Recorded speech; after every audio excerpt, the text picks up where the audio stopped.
বন্ধুরা, মাশরুমের একদম simple recipe আপনাদের এই ভিডিওতে দেখাবো। আপনারা দেখুন আমি কিভাবে মাশরুমের ফ্লেভার একদম সহজে অন্যরকমভাবে আরও বাড়িয়ে তুলেছি। আপনারা প্রেসার কুকারে এইভাবে বানিয়ে দেখুন, খুবই ইজি এবং আপনাদের খুবই ভালো লাগবে। চলুন তাহলে শুরু করা যাক।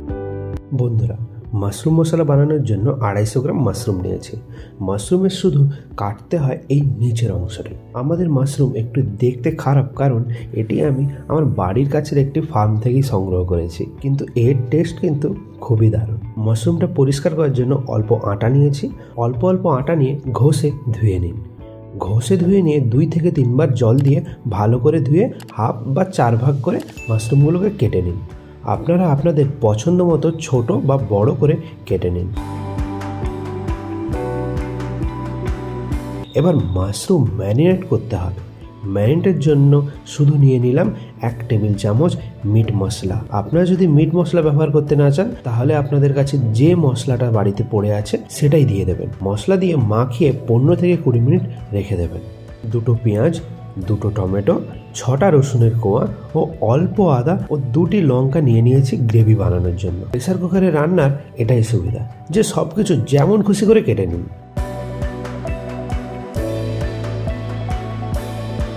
গ্যাস কুকারে বসিয়ে 4 টেবিল চামচ সরষের তেল দিয়ে তেলটা গরম হয়ে গেলে দিয়ে দেব 1 টিস্পুন জিরা, 3টে শুকনো লঙ্কা আর গোটা রসুন দিয়ে দিলাম। রসুন ও জিরে তেলে একটু গরম হতে দিন। গরম হলেই দিয়ে দেব পেঁয়াজ। প্রেসার কুকারে রান্নার সুবিধা হলো পেঁয়াজ জাস্ট অল্প ভাজা হবে। হালকা কালার চলে এলেই দিয়ে দেব হাফ চামচ হলুদ ও হাফ চামচ লঙ্কা গুঁড়ো। কয়েক সেকেন্ড কষিয়ে দিয়ে দেব টমেটো দিয়েছি মানে দিয়ে দেবো স্বাদ মতো লবণ। চিন্তা নেই, টমেটোটাও বেশি ভাজতে হবে না। এরপরে দিয়ে দেবো আদা পেস্ট।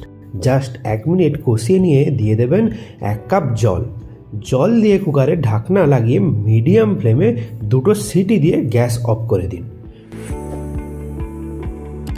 কুকারটা খুলে গেলে এবারের বেনিফিটটা দেখে নিন।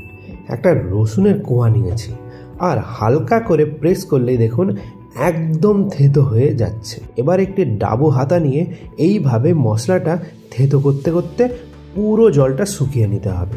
জলটা তাড়াতাড়ি শুকিয়ে নিতে দিয়ে দেবো 1 চামচ ভর্তি করে ধনিয়া গুঁড়ো। দেখুন আস্তে আস্তে পুরো মশলার পেস্ট তৈরি হয়ে যাবে। এইভাবে কষিয়ে মশলার পেস্টটা করে নিতে হবে।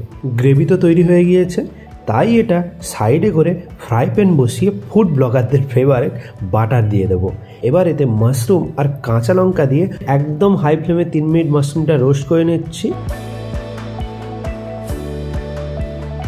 এই মশলাতে মাশরুম দিয়ে নাড়িয়ে শেষে দিয়ে দেবো 1 চামচ রোস্টেড কাসুরি মেথি আর 1 কাপ জল দিয়ে কুকারের ঢাকনা লাগিয়ে মিডিয়াম ফ্লেমে 2টো সিটি দিয়ে দেবেন।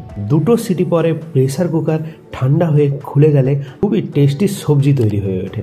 ভাত ও রুটির সাথে এই একটি সবজিতেই জাস্ট জমে উঠবে লাঞ্চ বা ডিনার। বন্ধুরা, ভালো লাগলে আমাকে কমেন্টে অবশ্যই জানাবেন। আমি কিন্তু সমস্ত কমেন্টের উত্তর দিই। আপনারা দেখছেন এএফকে। দেখা হচ্ছে আপনাদের সাথে একটা নতুন রেসিপি নিয়ে নেক্সট এপিসোডে। ভালো থাকবেন, সুস্থ থাকবেন।